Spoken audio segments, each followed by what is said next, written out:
وقت کے فقیہ کا نام تھا شاہ حسین. دشمن کی سازش ہے کہ عثمان مروندی نام تھا، شاہ حسین نام تھا. ابراہیم کبیر الدین ابراہیم مجاب کا بیٹا. جو جوان بیٹھو ابراہیم مجاب آج بھی حسین کے پہلو میں سویا ہوا ہے. ابراہیم مجاب اسے کہتے ہیں، مجاب کہتے ہیں جواب ملنے والے. یہ قبر حسین پہ جاتا تھا، حسین کی زرری پہ جا کے تھا السلام علیکم یا ابن رسول اللہ، رسول کا بیٹا تجھ پہ سلام ہو. قبر سے حسین بول کے جواب دیتے تھے علیک السلام یا ابراہیم. صرف ابراہیم نہیں سنتا تھا، جتنے لوگ حرم میں نماز پڑھ رہے ہوتے تھے سارے جواب سنتے تھے.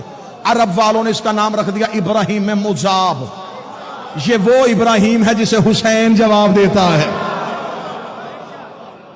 ایک دن سرکاری حضرت ابراہیم مجاب قبر حسین پہ بیٹھے ہوئے تھے. حسین کی قبر پہ جا کے سلام کیا. سلام کرنے کے بعد بادشاہ حسین کو سجدہ کیا. امام حسین کی آواز آئی، جا ابراہیم واپس چلا جا، میں تجھے ایک بیٹا عطا کروں گا، میں تجھے ایک بیٹا عطا کروں گا، میں تجھے ایک بیٹا عطا کروں گا جو جعفر طیار کے پروں کا صدقہ پر پائے گا اور جنت میں پرواز کرے گا. زمانہ اسے شہباز کہے گا. اتنا کہنا تھا، میں تجھے وہ بیٹا عطا کروں گا، میں وہ بیٹا عطا کروں گا. مولوی جہاں لے کے میں سر پہ قرآن رکھ کے اسے پوچھتا ہوں. حسین نے کہا میں تجھے بیٹا عطا کروں گا. عطائیں پیدا نہیں ہوتی، عطائیں نازل ہوتی ہے.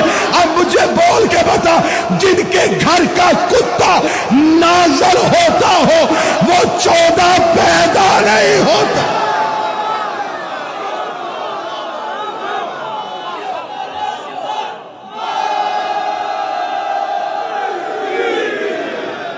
میں تجھے